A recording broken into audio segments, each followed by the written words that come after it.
सखियों, सहेलियों को और श्रोताओं को संगीता श्रीवास्तव और विधि प्रवीण जैन का नमस्कार। नमस्कार विधि। आज क्या क्या है पिटारे में हमारे, ये हम श्रोताओं को बता दें कि आज हम बात करेंगे जो वीरांगना नीरा आर्या हैं, इनकी बात करेंगे।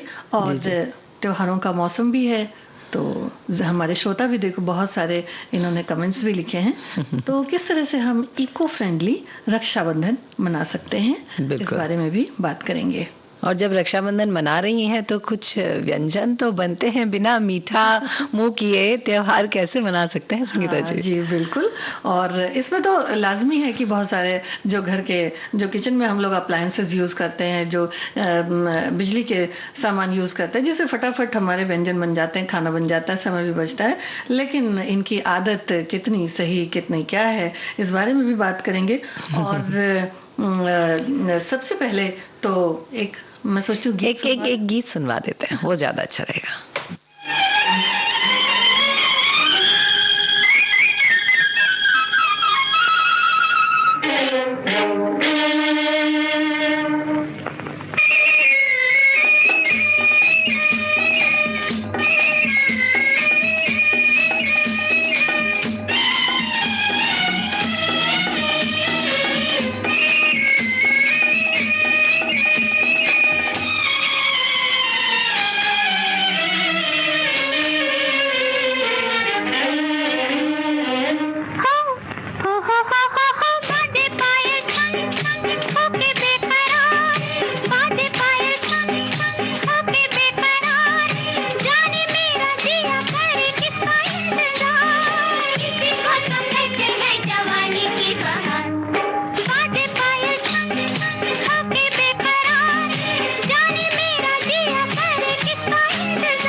संगीता जी, कितना सही समय चल रहा है ना, श्रावण महीना, भाद्रपद महीना, त्योहार ही त्योहार है। हाँ। और ये जो त्योहार है, इन त्योहारों में कुछ त्योहार ऐसे हैं हाँ। जो हमें हमारे राष्ट्र के प्रति, देश के प्रति समर्पित होने का बड़ा अच्छा मौका देते हैं। जी बिल्कुल। और मुझे ऐसा लगता है ये जो राष्ट्रीय पर्व हम मनाते हैं ना, इनको मनाने के पीछे बहुत सारे लोग हैं जिन्होंने जाने कितने बलिदान दिए हैं, और उन बलिदानों के बाद हम ये पर्व मना पा रहे हैं, स्वतंत्रता दिवस जिसे हम कहते हैं बड़े प्यार से।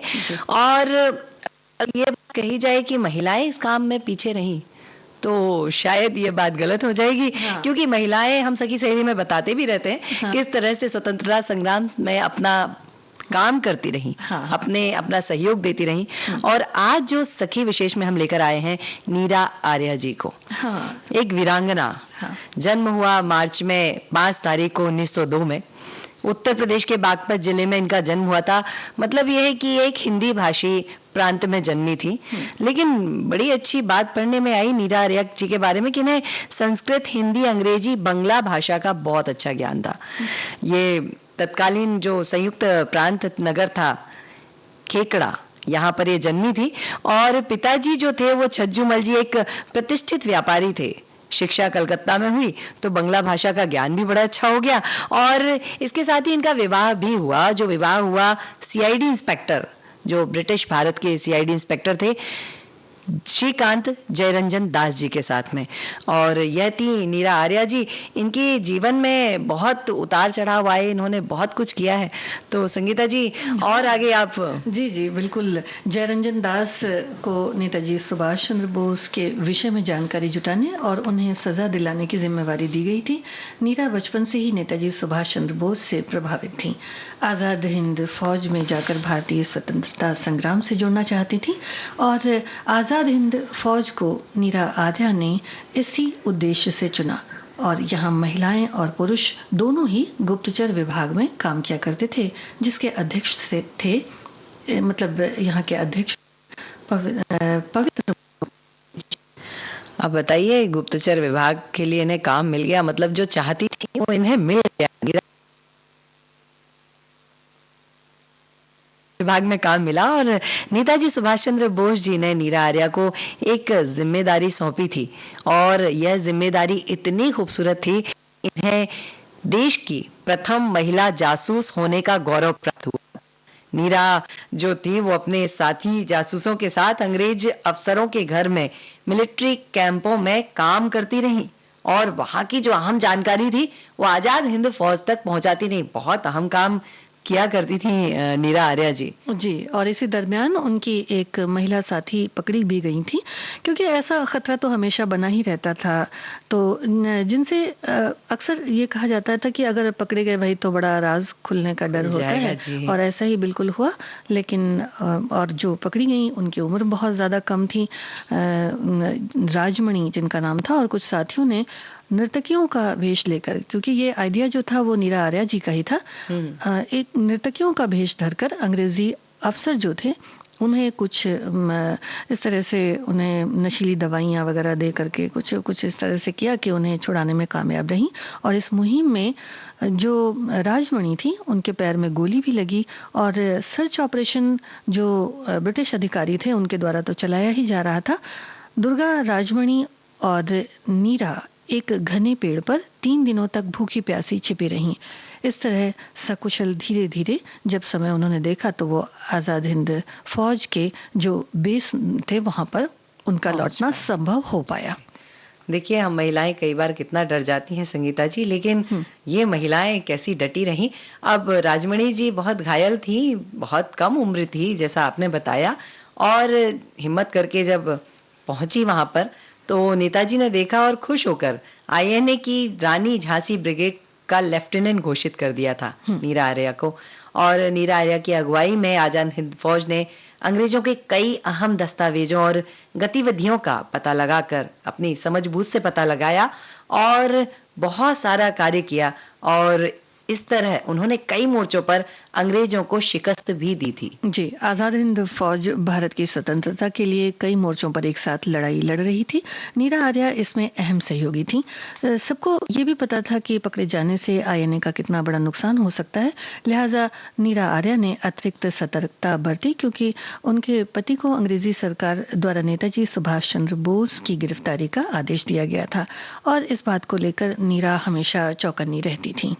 सही बात है। और वह नेताजी सुभाष चंद्र बोस की कितनी बार उन्होंने उनके प्राणों की रक्षा भी की थी और शायद यही सारे कारण थे कि उन्हें काले पानी की सजा भी दी गई थी। जी, क्योंकि पकड़े जाने पर तो सजा मुकम्मल होती ही थी। जी, दी जाती थी, तो इस तरह से उन्हें सजा भी दी गई होगी। जी बिल्कुल। और बहुत सारी घटनाएं। एक नीरा जो थी उन्हें नागिनी भी कहते थे और इनके जीवन पर कई रचनाएं भी लिखी गई हैं। बड़ा गर्व होता है इनके बारे में बात करके, आज भी बड़े रोंगटे खड़े हो रहे हैं संगीता जी। एक देशभक्त, साहसी, स्वाभिमानी कहें कि हैदराबाद की महिलाएं थी। जी, स्वतंत्रता के बाद नीरा आर्या भी होकर कर रही थी। 1998 को नीरा आर्या धाम को सिधार गई। अब अगर नीरा आर्या के पूरे जीवन को देखा जाए तो वो देशभक्ति से पूरी तरह लबरेज था, देश को समर्पित थी वो। उनके पति के साथ जो रिश्ते थे उनमें भी थोड़ी सी खटास आई थी, क्योंकि विरोधाभास रहा कि और बाद में उन्होंने अपना जो पूरा समय था वो रखा, एक तरह से कह सकते हैं। तो हमें लगता है संगीता जी, ऐसी महान महिला के लिए हमारी ओर से प्रणाम होना चाहिए। जी बिल्कुल, हम समर्पण होना चाहिए करते हैं। और हमारे श्रोताओं को एक गीत किया गया है तो।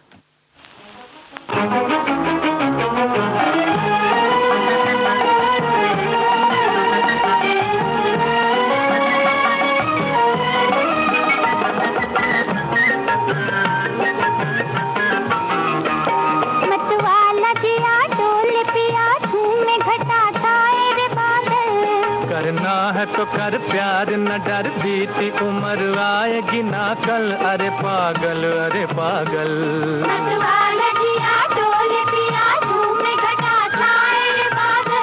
करना है तो कर प्यार न डर, बीती उम्र आएगी ना कल। अरे पागल, अरे पागल। अरे जिया हो।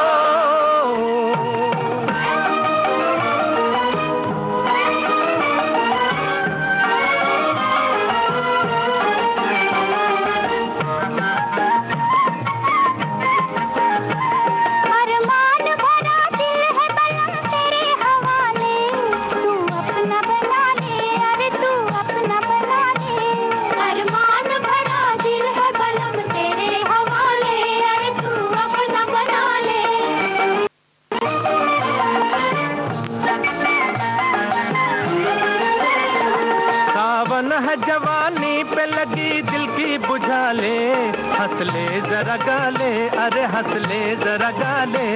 सावन है जवानी पे लगी दिल की बुझा ले, अरे हंस ले जरा गाले। नाचे मेरा मन आज सजन सन सनन बोले रे पायल।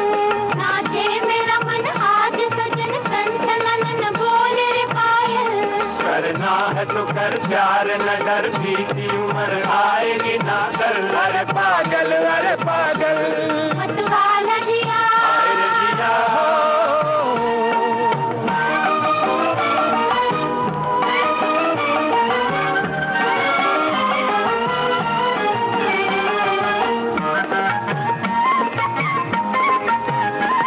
दिल तेरा दीवाना, मेरी अखियां भी दीवानी।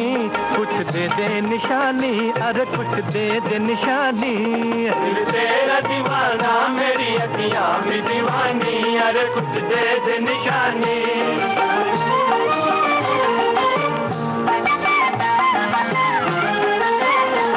दुनिया के मजे लूट ले, जीवन है कहानी। 2 दिन है जवानी, अरे 2 दिन है जवानी। दुनिया के मजे लूट ले, जीवन है कहानी। अरे 2 दिन है जवानी। दुनिया है है बड़ी जादू भरी मेरी गली साथ मेरे चल।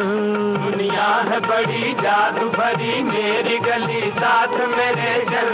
करना है तो कर प्यार नगर बीती उम्र आएगी ना कल। अरे पागल मतवाला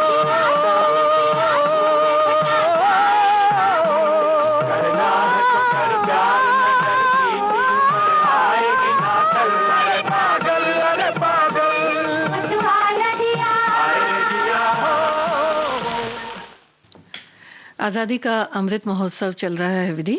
हमारे एक श्रोता लिखते हैं कि राष्ट्रीय ध्वज पूरे राष्ट्र के लिए राष्ट्रीय गौरव का प्रतीक है। लोगों के दिलों में देशभक्ति की भावना पैदा करना इस अभियान का मुख्य उद्देश्य है। राष्ट्र निर्माण के लिए अथक प्रयास करने वालों के योगदान को याद दिलाने के लिए हर घर तिरंगा के अभियान को सरकार की ओर से चलाया गया है। जी बिल्कुल संगीता जी, तिरंगा तो जब देखिए जब वो लहराता है ना बड़ी शान के साथ में, तो हमारे रोंगटे खड़े हो जाते हैं। ऐसा लगता है कि बस यही जीवन है। हाँ। और अगर मैं इसके लिए कुछ पंक्तियां कहूँ तो। हाँ बिल्कुल कहिए जी। केसरिया बल देने वाला, केसरिया बल देने वाला सफेद है सच्चाई, हरा रंग है हरी हमारी खेतों की हरियाली, और चक्र कहता है प्रतिपल आगे कदम बढ़ेगा, हिंद देश का प्यारा झंडा ऊंचा सदा रहेगा। हाँ, और देखिए हमारे एक और श्रोता है, इन्होंने लिखा है कि घर घर तिरंगा हमारी शान, राष्ट्रीय तिरंगा घर घर तिरंगा हर घर तिरंगा, केसरिया बल भरने वाला सदा है सच्चाई, हरा रंग है हमारी धरती की अंगड़ाई, और चक्र कहता है हमारा कदम कभी नहीं रुकेगा, हिंद देश का प्यारा झंडा ऊंचा सदा रहेगा। और देखिए कितनी सारी कविताएं भी हम लोग पढ़ा करते थे विधि। हाँ। तो ये खूबसूरत पंक्तियां जो हैं वो बचपन की आज भी याद हैं। तिरंगे का तो मान सम्मान, जो स्वाभिमान है वो हमारे मान सम्मान स्वाभिमान और व्यक्तित्व सभी से जुड़ा रहता है। इसीलिए हम राष्ट्र ध्वज को इतने प्यार से, इतने नतमस्तक होकर जो सलामी है देते हैं, और पूरी तरह से कहते हैं ना कि दिल में जो है इसकी खुशी को उतारना चाहते हैं। बिल्कुल। और सबसे बड़ी बात यह है कि ये हमारे वीर सैनिक जो है ना, उनके त्याग और समर्पण को भी हमें प्रतिपल याद दिलाता रहता है कि वो हमारे लिए सरहद पर खड़े हैं, हमारी रक्षा में हैं। जी। तो ये बहुत अच्छा समय है कि हम उन वीर सैनिकों को भी धन्यवाद कह दें। और आज अभी 13 अगस्त से लेकर 15 अगस्त तक सरकार की तरफ से, केंद्र सरकार, राज्य सरकारों की तरफ से एक अगुवाई की जा रही है कि हम सभी जो तिरंगा के नियम है, तिरंगा ध्वज फहराने के जो नियम है, उन नियमों का पालन करते हुए अपने अपने घरों में तिरंगा अवश्य फहराएं और विश्व को बताएं कि हम अपने देश से, अपने तिरंगे से कितना प्यार करते हैं। जी हाँ, क्योंकि आज़ादी का अमृत महोत्सव है इस वक्त तो, और खुशियों की जहाँ तक बात है तो वो हर दिल में इस वक्त तो हिलोने ले रही है। और जब हम तिरंगे को हाथ में लेते हैं, देखिए विधि, जब उसे लहराता हुआ देखते हैं तो हम एक तरह से कह सकते हैं कि हमारी जो खुशियाँ हैं या जो भी हमें अपने देश से मिला है उसके लिए हम बहुत ही शुक्रगुजार हैं। और इन खुशियों की जहाँ तक बात है तो इसकी तो कोई इंतहा नहीं। तो अमृत महोत्सव आज़ादी का है, सभी अपने अपने घरों में तिरंगा लहराएं और आज़ादी का अमृत महोत्सव जरूर मनाएं।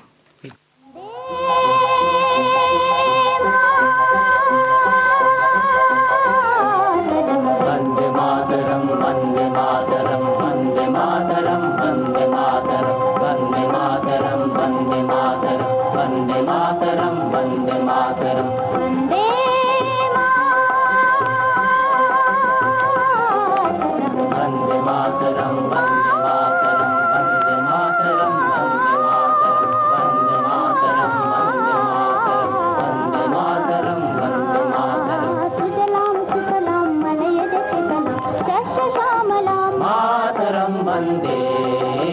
सुजलां सुफलां मलयज शीतलं शस्य श्यामलां मातरं वन्दे।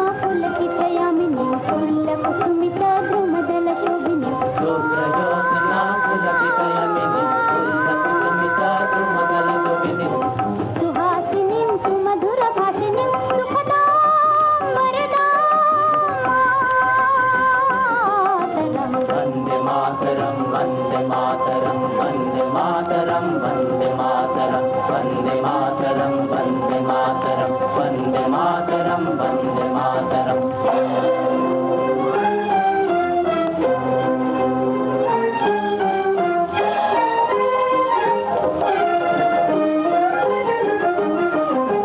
सप्तकोटि कंठ कल कल निनाद करले, सप्तकोटि भुजैत कर करवाले। सप्तकोटि कंठ कल कल निनाद करले, सप्तकोटि भुजैत कर करवाले। बोला केनु मैं तो बोले, बहुबलधारिणी नमामि धरिणी रिपुदलवारिणी मातरम वंदे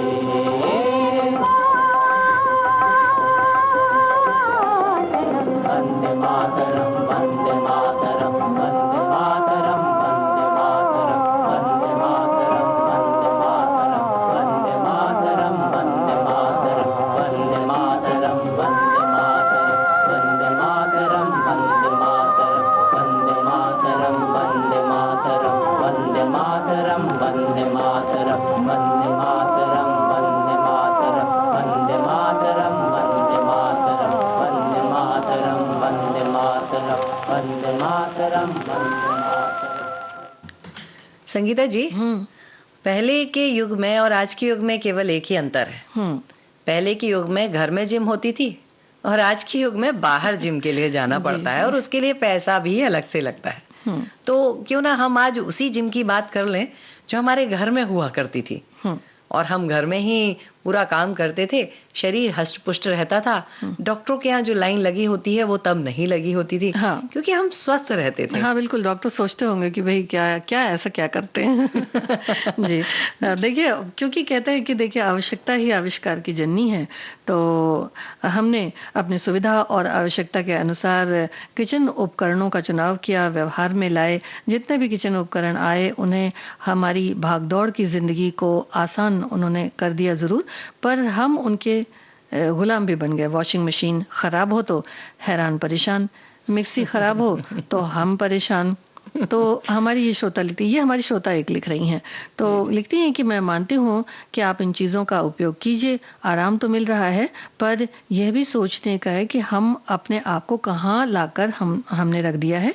क्यों हमें योगा और व्यायाम की ज़रूरत पड़ेगी? 4 कपड़े धोने से कुछ कैलोरी जलेगी, मसाला पीसने से कुछ कैलोरी जो है वो बर्न होगी, घर में झाड़ू लगाना, पोछे लगाना, और जो विज्ञापन हम लोग देखते हैं उस तरह झटपट वाला काम करेंगे क्योंकि हमें समय मिलेगा। तो सोशल मीडिया पर भी नजर डालनी जरूरी है, तो इसलिए भी बड़ा जरूरी है इनके अनुसार। अरे बिल्कुल। वैसे संगीता जी, एक बात सत्य भी है कि कई लोग हैं जो, कई महिलाएं हैं जो काम करती हैं, बाहर काम करती हैं, घर में भी काम करती हैं, उनके लिए ये सुविधाएं कई बार बहुत अच्छी भी हो जाती हैं, हम इसे नकार नहीं सकते। परंतु हाँ, ये बात है कि समय समय पर जब हम अपने भोजन में बदलाव करते हैं ना, डाइटिंग एक शब्द का प्रयोग किया जाता है, उसकी जगह पे हम घर की जिम का उपयोग कर लें तो शायद हमें ज्यादा उपयोगी साबित हो जाएगा। और इस बात से मुझे एक चीज और याद आई, अभी हमारे पड़ोस में एक जन रहते हैं, व्यक्ति रहते हैं, उनके घर में 2 ऐसी मशीनें आई हैं जिन्हें देखकर मुझे बड़ा आश्चर्य हुआ। अच्छा। एक थी कि बर्तन जो होते हैं हमारे घर में, उनको धोने के लिए पूरी मशीन आ गई है। मतलब आप उसमें बर्तन उसमें रख दीजिए, मस्त धुल के सूख के बराबर गरम गरम बर्तन, कहते हैं ना गरम गरम भोजन, जैसे गरम गरम बर्तन आपको बाहर मिलते हैं। और एक और चीज आई है संगीता जी, वो बड़ी अच्छी है, वो है घर में झाड़ू पोंछा लगाने वाली मशीन। हाँ, वो उसमें एक मैप लगा होता है और वो आपके पूरे घर को झाड़ पोंछ के एकदम चमका के आपका घर दे देती है। हाँ। तो ऐसा लगता है कि अब हम बस मोबाइल पे आदेश देने वाले बन गए हैं कि भाई जाओ झाड़ू पोछा लगा के आ जाओ। हाँ, लेकिन ये भी तो देखना पड़ेगा कि जो शारीरिक एक तरह से जो परेशानियां होती हैं वो इन भौतिक सुखों की चाहत से बड़ा प्रभावित हो जाती हैं, क्योंकि देखिए आलसी होने की बड़ी संभावना होती है। तो ये भी देखना है कि शारीरिक श्रम जो है वो बड़ा ज़रूरी है। अब इस बात से तो इनकार नहीं किया जा सकता कि जो मशीनें हैं वो हमारे समय को ज़रूर बचाती हैं, और समय बचता है तो हम अगर समय बचाते हैं तो फिर उस समय को कहीं और इस्तेमाल करना चाहिए कि भाई चलिए कोई ऐसी चीज़ हम बनाना सीख लें, या कोई हमारा एक ऐसा कौशल है जिसको हम सीख लें, लेकिन वो तो होता नहीं है।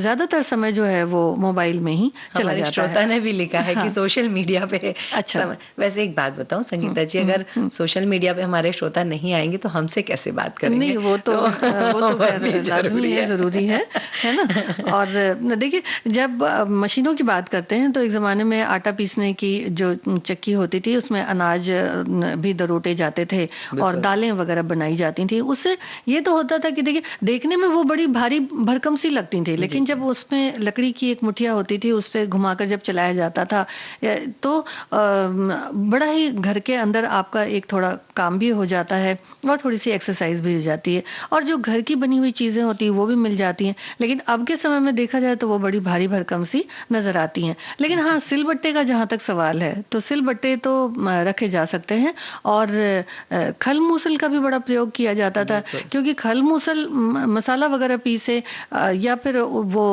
लोहे के भी आते थे और जो पत्थर हैं उनके भी बने हुए आते थे। तो ये सारी चीज़ों को अगर मिलाकर देखा जाए तो एक तरह से शारीरिक व्यायाम होता था। और जो हमारे एक श्रोता ने लिखा है कि भाई जैसे कैलोरी बर्न होती है तो उसके बाद फिर भूख भी वैसे ही लगती है। देखिए, जितना श्रम करेंगे तो जो एक अपचय उपचय की जो क्रिया होती है वो भी अच्छी रहती है, और साथ ही साथ जो शारीरिक अपना हिसाब किताब है वो भी अच्छा रहता है, क्योंकि सब कुछ चलते फिरते रहना चाहिए। जी संगीता जी, मुझे एक बात याद आती है कि जब बहुत शुरुआत की बात है, आटा तो शायद मैंने नहीं पिसते हुए देखा चक्की में, कभी कभी पिसते देखा है, पर माँ जो थी वो दाल दला करती थी, दाल के दरना बोलते हैं जैसे, वो दरा करती थी और फिर उसे मूसल में उसको कूट के उसको छिलका निकाल के बढ़िया किया जाता था। और जब ये दरने का काम होता था तब 3-4 चाचियां और आ जाती थी और साथ में कुछ बड़े सुंदर सुंदर गीत गाती थी, भजन गाती थी और ये काम करती थी।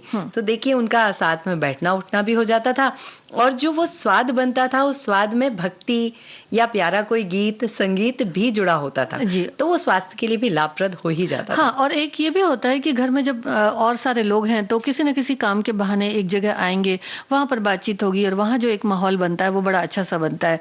अब अगर दही के मथने की बात की जाए तो देखिए कितनी सुंदरता से मथी जाती थी, और दही के मथने से जो माखन निकलता है उसकी बात भी बड़ी निराली होती है, जो मट्ठा निकलता है उसकी भी बात बड़ी निराली होती है। लेकिन अब तो मिक्सर हैं और जो फल हैं उनके रस के लिए जूसर वगैरह हैं, तो बस झटपट काम हो जाता है। वैसे आप सभी को बता दूं कि हमारे जो कान्हा है जिनका दिन आने वाला, उन्हें भी वही मथा हुआ मक्खन पसंद था। हाँ, मिक्सी वाला पसंद नहीं था। हाँ, तो अब देखना यह है कि भाई हमारी सखियां जो कान्हा जी को मक्खन चढ़ाएंगी वो मत कर अपने हाथ से बनाकर निकाल के, या तो फिर बाजार वाला चढ़ाएंगी, तो ये भी देखने वाली बात है।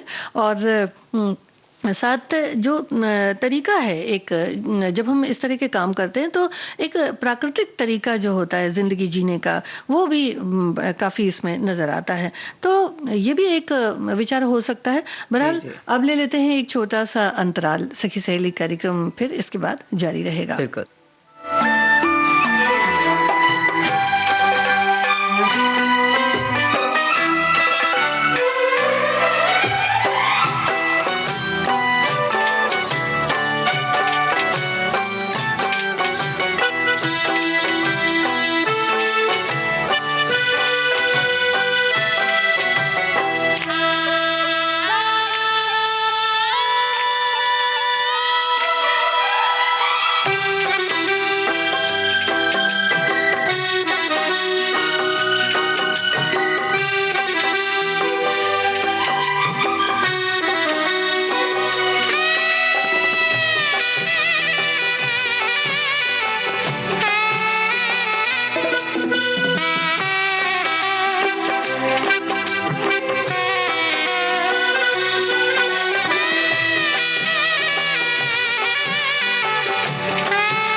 संगीता जी, एक बात और मुझे याद आ गई आपके ब्रेक के बीच में कि अभी कुछ दिनों पहले एक और एडवर्टाइजमेंट देख रहे थे जिसमें एक जगह आपको आटा डालना होता था और एक जगह पानी डालना होता था। बिल्कुल। आटा गुथ जाता था, गोल गोल लोइयां बन जाती थी अंदर ही। हाँ। और बढ़िया गरम गरम रोटी बन के बाहर आती थी। हाँ, और उसके बाद जब उसको धोना पड़ता है और फिर जब उसके ब्लेड सुखाने पड़ते हैं, ये भी तो करना पड़ता है। तो इस बात का भी ध्यान रखना चाहिए कि सखियों को ये नहीं कि बिल्कुल से आसानी हो जाएगी, थोड़ी मेहनत बाद में भी करनी पड़ेगी। बिल्कुल जैसे मिक्सर, जूसर, ये सारी चीजें साफ तो करनी पड़ती हैं, साफ करनी पड़ती है। बिल्कुल। तो अपन चलिए, हम जो प्राकृतिक तरीके से जीवन जिया जाता है, माटी के साथ जुड़कर जो जीवन जिया जाता है, उसको जीने का चलिए प्रयास करते हैं। और एक गीत हमारे श्रोताओं के लिए।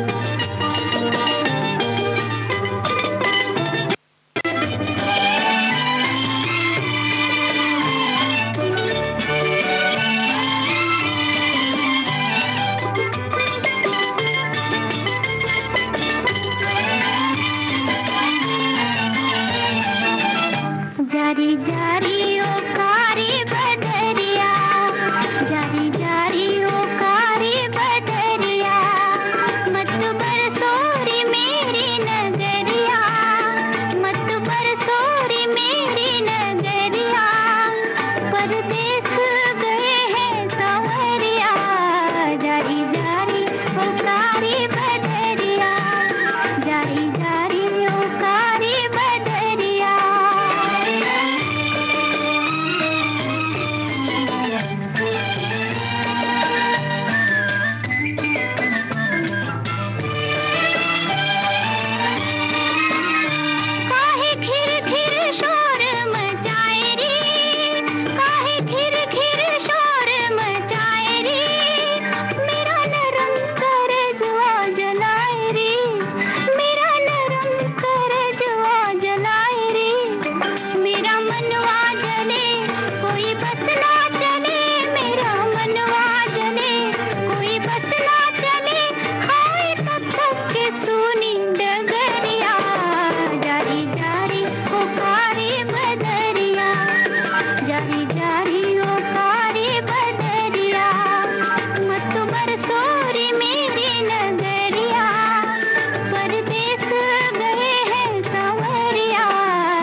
हमारे श्रोता लिखते हैं कि नियमित घरेलू उपकरण का रखरखाव ऐसी चीज है जिसको हम नजरअंदाज नहीं कर सकते। ये बात सच है कि समय समय पर थोड़ा बहुत खर्च तो करना पड़ता है, लेकिन इसकी देखभाल हम नहीं करेंगे तो कौन करेगा।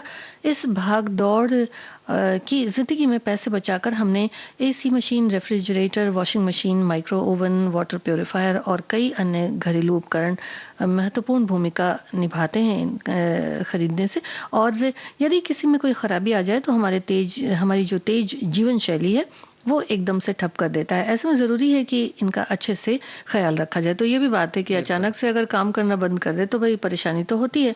और एक हमारे और श्रोता लिखते हैं कि उपकरणों का उपयोग तो प्राचीन समय से ही किया जा रहा है, लेकिन तरीके बदल गए हैं। आज के समय परिवारों की आय बढ़ने के साथ आधुनिक उपकरणों का उपयोग भी बढ़ा है, या समय अभाव के कारण मजबूरी भी हो गई है। हर चीज़ इलेक्ट्रॉनिक है जिससे बिजली की खपत भी काफ़ी बढ़ गई है। इन चीज़ों को काम में लाने के साथ साथ सावधानी की भी बहुत ज़रूरत होती है। एक और श्रोता ने लिखा है कि वैसे तो हमारे घरों में ज़रूरी घरेलू उपकरण का उपयोग तो बहुत पहले से ही हो रहा है, पर आजकल आधुनिकता और व्यस्तता के कारण हर छोटे छोटे काम के लिए भी हम उपकरणों का उपयोग कुछ ज़्यादा ही करने लगे हैं। तो आजकल हम इन्हीं उपकरणों पर निर्भर हो गए हैं, हमें इसकी आदत पड़ गई है। जहाँ इन उपकरणों के उपयोग से लाभ होता है तो कई प्रकार की हानि भी होती है। बिल्कुल संगीता जी, हम ये बात मान सकते हैं उपकरण के, क्योंकि भारत तो वैसे भी ऐसा ही देश है जहाँ पे हमेशा कुछ ना कुछ खोज की गई है। तो पहले हम और अब हम हो गए हैं इलेक्ट्रॉनिक्स इंजीनियर। बस इतना ही बदलाव हो गया है कि हम मैकेनिकल पद्धति जो थी उससे हम इलेक्ट्रॉनिक्स वाली दुनिया में आ गए हैं, जो कि थोड़ा सा नुकसानदायक होता है, क्योंकि मैकेनिकल जब काम होता है तो थोड़ा शरीर की शक्ति भी लगती है। तो जब आप इस बात को कर रही हैं संगीता जी, तो मेरे मन में एक विचार आया कि जब आप हमसे कह रही हैं कि हर चीज अपने हाथ से करनी चाहिए, है ना, सब कुछ अपने अच्छे से बनाना चाहिए, तो एक और बात याद आई मुझे बहुत साल पुरानी। जब मैं छोटी थी तो बाजार जब राखी खरीदने जाती थी तो एक बड़ी सुंदर सी राखी होती थी, उसमें नीचे सोने रंग का, स्वर्ण रंग का एक बड़ा सुंदर सा पत्ता होता था, उसके बीच में एक फॉर्म होता था, उसके ऊपर बड़ी सुंदर सी चांदी के रंग की या सोने के रंग की बड़ा सुंदर सुंदर से पत्ते लगे होते थे, और उसके ऊपर एक छोटा सा फूल लगा होता था, या उस पे लिखा होता था प्यारा भैया, राजा भैया, ऐसा कुछ लिखा होता था। और ये राखी लाकर हमारे भाइयों को कौन कितनी बड़ी राखी बांधता है। हाँ, बड़ी राखियां बड़ी पसंद आती थी, और बड़ी राखियां जो होती थी वो देखने में बड़ी सुंदर लगती थी, उनमें तरह तरह की चीजें भी लगी हुई होती थी। लेकिन अब देखिए जैसे समय बदल गया है तो बहुत सारी चीजें भी बदल गई हैं, और अब बहुत बड़ी बड़ी राखियां तो कम देखने को मिलती हैं, छोटी राखियां ज्यादा देखने को मिलती है। लेकिन जो हम लोगों के समय में राखी मिलती थी उसमें जो प्लास्टिक की, जो आप बता रहे हैं कि बड़ा वो स्वर्ण के रंग का, या फिर उसमें और भी अलग अलग रंग हुआ करते थे, तो वो प्लास्टिक से जो था वो बनाया जाता था, उसमें ज्यादा उपयोग किया जाता था, फोम का उपयोग किया जाता है। और अब के समय में ऐसा हो गया है कि कई जगह पे देखा ये जाता है कि जो बहनें हैं या जो रक्षाबंधन के समय जो राखी मिलती है वो अलग अलग तरह की होती है, उसमें रेशमी भी हो गई, सूती धागे से भी बनी हुई राखियां होती हैं, तो वो मुझे लगता है कि ज़्यादा अच्छी होती हैं। और इको फ्रेंडली रक्षाबंधन मनाने आज जो हम इस पर बात कर रहे हैं वो चर्चा का यही विषय भी है कि किस तरह से हम किन किन चीज़ों से राखी बना सकते हैं जो इको फ्रेंडली रहें। बिल्कुल। तो मेरे दिमाग में दो राखियां आती हैं संगीता जी। एक तो आती है कि हमारे यहाँ चरखा जो चला करता था उससे जो धागा बनता था शुद्ध है, साफ है, हाथ का बना धागा है, और उसमें लगा दीजिए एक छोटा सा नग और भाई को पहना दीजिए, बड़ी सुंदर राखी लगेगी। या फिर दूसरी राखी एक और आजकल बड़े चलन में है, बांबू, बांस की जो राखी, वो बड़े चलन में है। माखन चोर राखी भी है। हाँ सही में आई है, बहुत अच्छी राखी है। क्या बात कर रही हैं? हाँ, बिल्कुल। तो बांस की राखी हम पहना सकते हैं, और माखन चोर राखी क्या है जरा आप हमें बताएं, मुझे भी उत्सुकता है। नहीं, उसमें कान्हा जी बने होते हैं। हाँ, तो वो तो बड़ी खूबसूरत वैसे ही हो जाती है, बड़ी सुंदर सी होती है, लकड़ी पर उसका काम होता है, बड़ी अच्छी होती है। और कई जगह तो इस बार सुनने में ये आ रहा है, देखिए चीड़ के जो पत्ते होते हैं वो सूख जाने पर बड़ा तेज जंगल में आग पकड़ते हैं, लेकिन शिमला और उससे के जो इलाके हैं वहाँ चीड़ के पत्तों की राखियां जो है इस वक्त खूब बनाई जा रही हैं, इस बार के रक्षाबंधन में ज्यादा देखने को मिली हैं। तो एक तरह से है कि उन पत्तियों का इस्तेमाल भी हो जाएगा, और जो इको फ्रेंडली राखी है पर्यावरण को के मद्देनजर वो भी अच्छी रहेगी। बिल्कुल। एक और वो राखी जिससे बड़ी खुशबू आए हाथ में पहनने के बाद, चंदन की लकड़ी की राखी, वो हमेशा ही बरहमेश पसंद की जाती है कि भाई हाथ में वो राखी हो तो सूंघते रहो, पहने रहो, बहन का प्यार। हाँ, लेकिन उसमें बहनों ने ये भी ध्यान दिया है कि थोड़ी देर तो उसमें महक आती है, बाद में फिर वो कहीं और चली जाती है। तो ये भी बहनें हमारी जो है वो ठीक से ध्यान देख करके और तब फिर खरीदेंगी। और एक जो गिफ्ट पैक्स की बात होती है कि भाई तो उपहार देगा, उसके बिना राखी पूरी नहीं होगी। जी बिल्कुल। तो उसको जब हम पैक करते हैं तो बिल्कुल प्लास्टिक में न पैक करके उसे किसी, जैसे गत्ते वगैरह होते हैं तो उनमें आप पैक करके और उसके बाद उनके ऊपर अच्छा सा जो एक कवर है कागज का वो लगा सकते हैं। बहुत अलग अलग तरह के भी जो आते हैं, कुछ तो चुनरी प्रिंट के भी बहुत अच्छे आते हैं, अलग अलग से जो डिजाइनें बनी होती हैं, ज्योमेट्रिकल जिनको कह सकते हैं, वो भी बहुत ज्योमेट्रिकल बहुत अच्छी होती हैं। हैं, ज्यामिति जो ज्यामिति सही शब्द है, आपने सही बोला था, कोई गलती नहीं थी उसमें। जी जी जी हाँ, तो वो जो ज्योमेट्रिकल डिजाइन की होती हैं वो भी बड़ी अच्छी लगती हैं। और प्लास्टिक के थैले का इस्तेमाल बहुत ज्यादा हम लोग करते हैं। देखिए कितना भी अच्छा पैक कर ले, लेकिन उसके बाद देखा कई बार जाता है कि उसको प्लास्टिक के थैले में ही डाल कर देते हैं, तो वो बिल्कुल ना करें तो बहुत अच्छा है। बिल्कुल। और एक चीज और मुझे राखी से याद आई कि पिछले वर्ष मेरी बेटी ने एक बहुत अच्छा काम किया संगीता जी। उसने चॉकलेट से एक डिजाइन बनाई, जी जी, और धागे के ऊपर वो चॉकलेट चिपका दी और अपने भाई को पहना दी। भाई धागा तो पहना रह गया, चॉकलेट खा गया। तो एक इस तरह की राखी भी आप छोटे बच्चों के लिए कुछ बना के उन्हें पहना सकते हैं। हाँ, किरणों से भी आप बना सकते हैं राखी। साथ ही वो चावल के जो दाने आते हैं उससे भी बड़ी अच्छी बनती है। मौली से भी, जैसा तुमने अभी बताया आपने कि जो हाथ के धागे होते हैं, सूत जो काटे हुए होते हैं, तो मौली भी उसी तरह की कुछ होती, कच्चे धागे होते हैं रंगीन, तो उनको भी आप देखिए कि अच्छी तरह से, जैसे बेलन की तरह से, हाँ, एक बेलन में एक छोटे से बेलन के आकार के हिसाब से आप समझिए, आगे पीछे उसे जब आप उसको पहना करके बनाएंगे और बीच में एक धागा उसमें बांध दिया जाता है, और दोनों तरफ से फिर उसको सफाई से काट करके फिर उनको ब्रश से दोनों तरफ से झाड़ दीजिए। तो इसमें आप लंबी भी डिजाइन दे सकते हैं, डमरू के आकार की भी दे सकते हैं, और अगर मौली को, हाँ, मौली को अगर ज्यादा आप और घना ले लेंगे और उसके बाद उनको जहां आपने गांठ बांधी है उनके बिल्कुल करीब से जब आप काटेंगे तो वो गोल भी आकार की बन जाती है। उसके बाद फिर आप जो ग्लू होता है, जो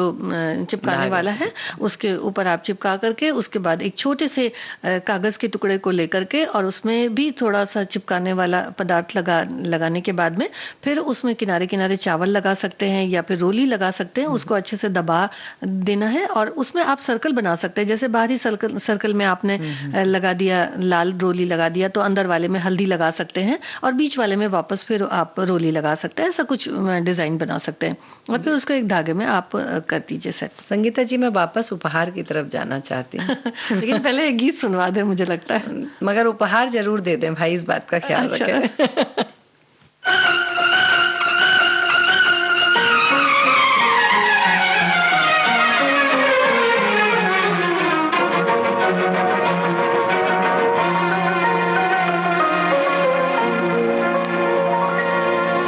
फूल सा चेहरा,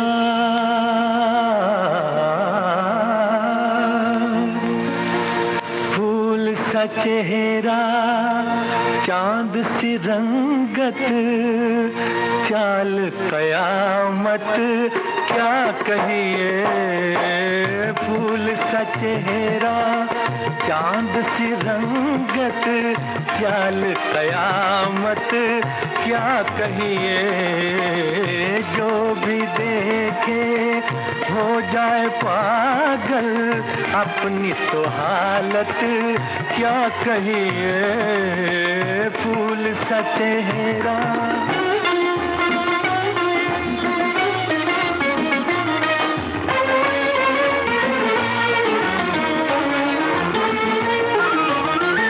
अपनी अदा से आप सिमटना, साए से अपने आप झिझकना।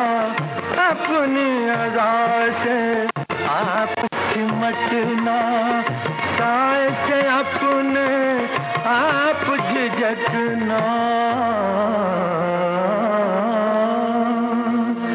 हाथ लगे तो कुमला जाओ, ऐसी नजाकत क्या कहिए। फूल सा चेहरा, चांद सी रंगत, चाल कयामत, क्या कहिए। फूल सा चेहरा,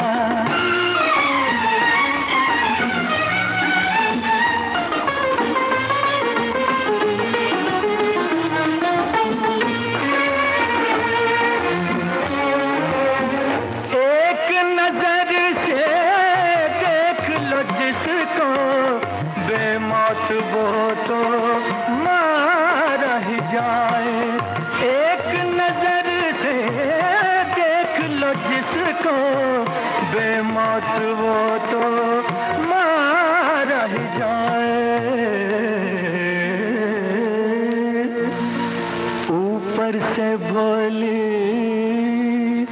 अंदर से कातिल,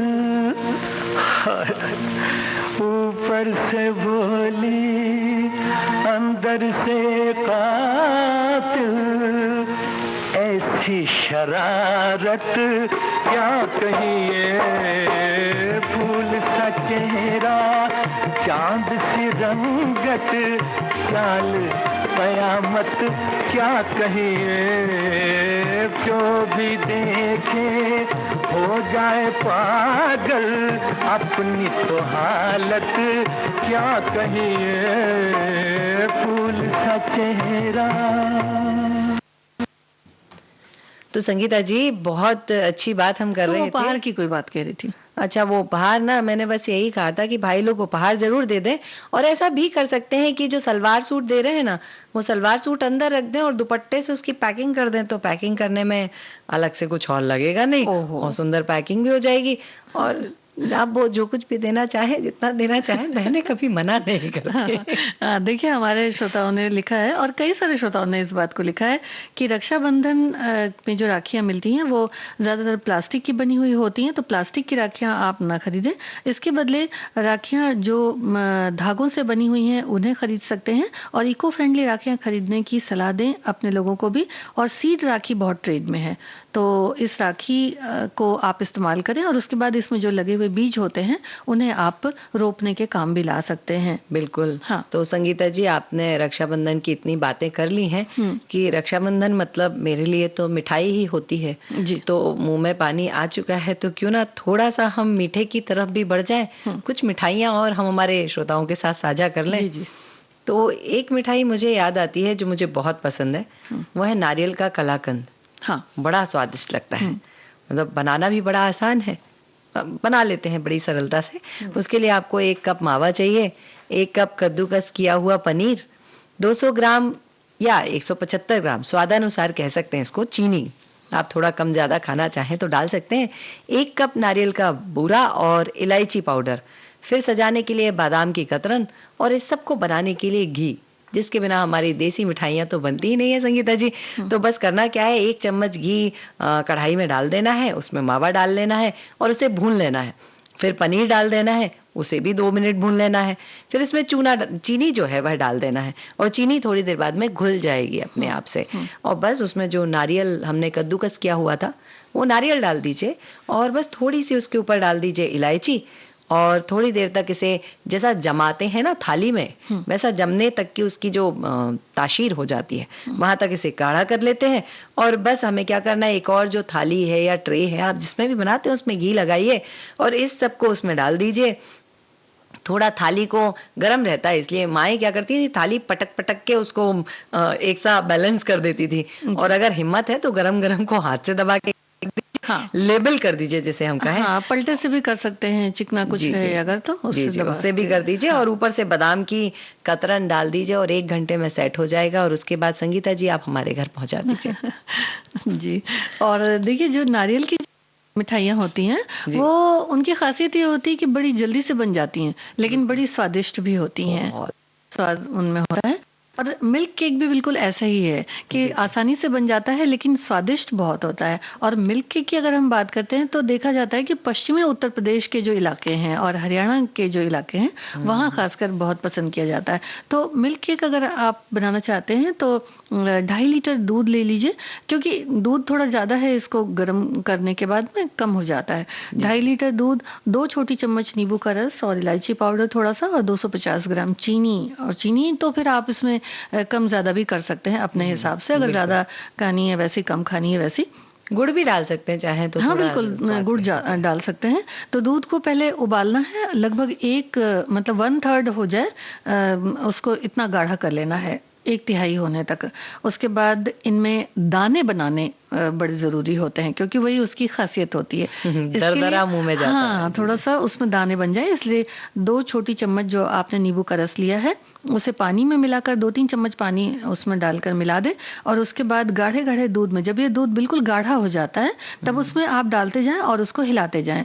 धीमी कर दें गैस, और आप देखेंगे कि थोड़ी देर बाद जब आप चलाएंगे तो उसको देखेंगे कि वो उस तरह से जमने वाली कंसिस्टेंसी पे आ गया है। आप इसको पकाते रहें, लेकिन आप ये देखें कि आपको उसको तली में वो लगना नहीं चाहिए। जी जी। और उसके बाद एक छोटे से भगोने में घी लगा दीजिए, यानी कि उसके चारों तरफ, और उसके बाद इस मिश्रण को उसमें डाल दीजिए और इसको सेट होने दीजिए। सेट होने में थोड़ा सा समय लगता है, यानी 24 घंटे तक तो इसको बिल्कुल सेट होने दीजिए। और उसके बाद हल्का हल्का चाकू से किनारे किनारे निकाल करके, और फिर जो नीचे का हिस्सा है उसको हल्का सा आंच दिखाएंगे तो वो फिर आप उसको भगोने को, छोटे भगोने को थोड़ा सा उलट दीजिए, और उसको जैसे खटखट करके थोड़ा सा थपकी देकर, और उसके बाद फिर वो निकलेगा। फिर आप उसकी जो टुकड़े हैं वो अच्छे से जिस भी तरह के चाहें काट लें।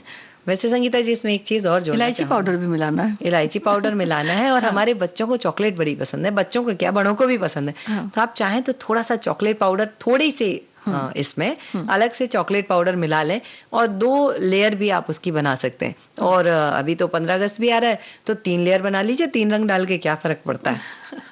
अच्छा, मुझे ना खीर बहुत पसंद है, तो नारियल की खीर के बारे में चर्चा कर लें क्या संगीता जी? बिल्कुल।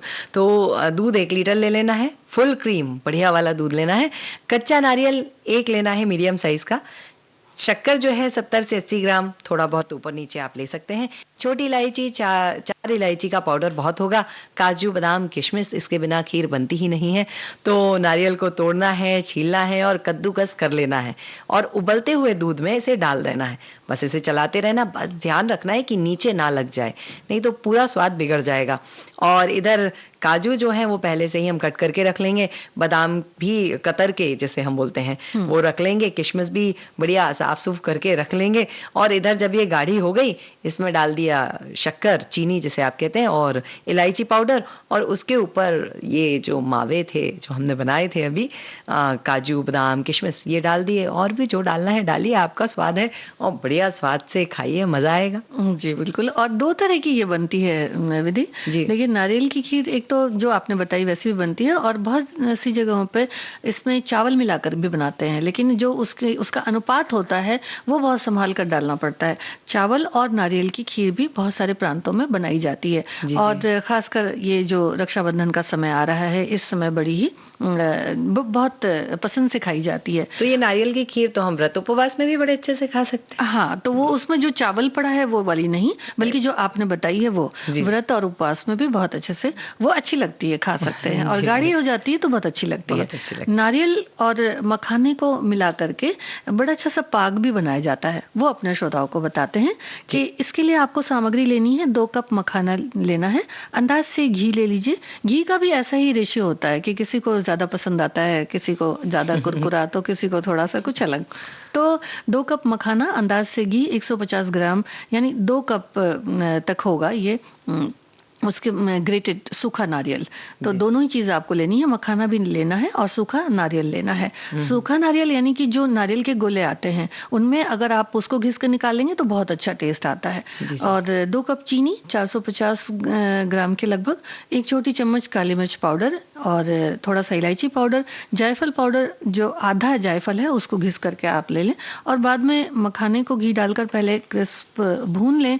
कद्दूकस किया हुआ जो उसमें नारियल है वो भी डाल दें आप, और इसको दोनों को चलाते रहना है। 2 मिनट बस आप भूनेंगे, तो फिर उसके बाद इसमें चीनी भी डालना है और इसे घुलने तक पका लेना है। अब मखाने जो आपके हैं उसको, यानी कि चाशनी है ना, तो मखाने जो आप डालेंगे उसके पहले आपको चाशनी 2 तार की बना लेनी है। जी जी, 2 तार मतलब जब आप हाथ में या जमीन पे डालते हैं तो 2 तार जैसे उठते हुए दिखाई देते हैं। हाँ, और मखाने जो है उनको थोड़ा थोड़ा तोड़ लेना है, यानी कि थोड़े बड़े ना रहें, और छोटे छोटे टुकड़े में तोड़ लीजिए, और फिर नारियल मखाना इसमें चाशनी में डाल दीजिए, और जो मसाले आपने रखे हुए हैं वो भी डाल दीजिए, यानी कि जो जायफल का थोड़ा पाउडर है, थोड़ा इलायची पाउडर, थोड़ा काली मिर्च पाउडर, इससे बड़े अच्छा टेस्ट आ जाता है। तो फिर उसको मिला करके और धीमी फ्लेम पर भून करके फिर हटा करके एक थाली जिसमें आपने ग्रीस किया हुआ है उसमें आधे घंटे तक जमा दें और उसके बाद छोटे बड़े कुरकुरे बड़े अच्छे लगते हैं। बहुत कुरकुरे। वैसे ही संगीता जी एक बात कहूँ, यहाँ शक्कर स्वादानुसार है और घी हृदयानुसार है। तो छोड़ कर तेरे प्यार का दामन, छोड़ कर तेरे प्यार का दामन, ये बता दे के हम किधर जाएं। हमको डर है कि तेरी बाहों में, हमको डर है कि तेरी बाहों में हम खुशी से ना आज मर जाएं।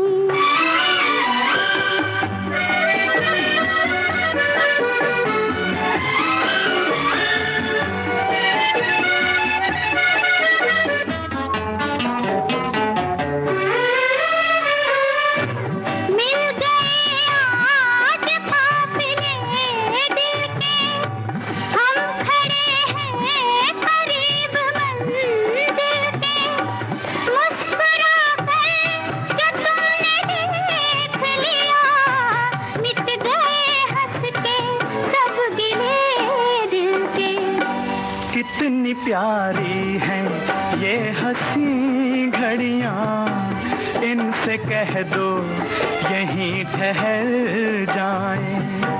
हमको डर है कि तेरी बाहों में हम खुशी से ना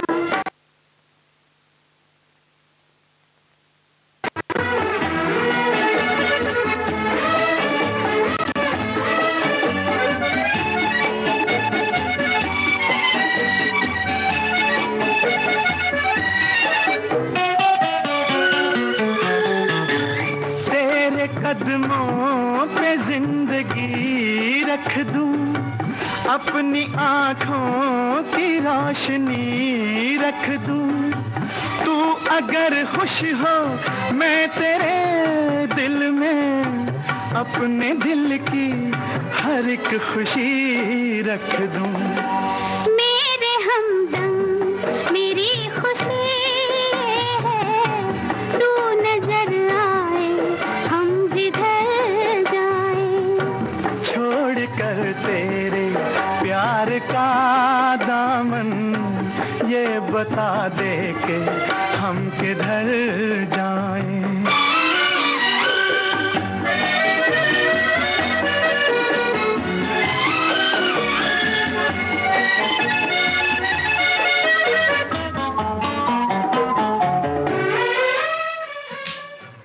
तो संगीता जी आज का दिन तो बड़ा अच्छा रहा, बड़ा स्वादिष्ट, बड़ी अच्छी अच्छी चीजें आपने हमें बताई। और आज जो हमने बातें करी हैं लोगों से कि आप अपने लिए बढ़िया घर पे काम करिए, अपने हाथों से काम करिए, हाँ। इसका मतलब ये नहीं है कि हम आपको आदेश दे रहे हैं, हम आपसे प्रार्थना कर रहे हैं कि अगर आप ऐसा कुछ करेंगे तो आपका बहुत भला होगा। और मुझे ऐसा लगता है कि मुझे भी ये बात करनी चाहिए कि अब मैं भी प्रयास करूंगी। जी बिल्कुल। और अब इसी के साथ लेते हैं सखी सहेली कार्यक्रम से इजाजत। सभी को संगीता श्रीवास्तव, विधि प्रवीण जैन का नमस्कार।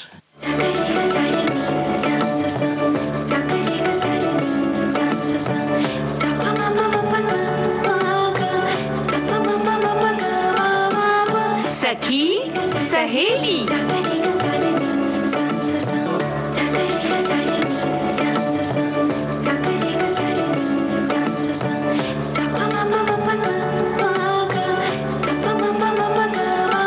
सखी सहेली।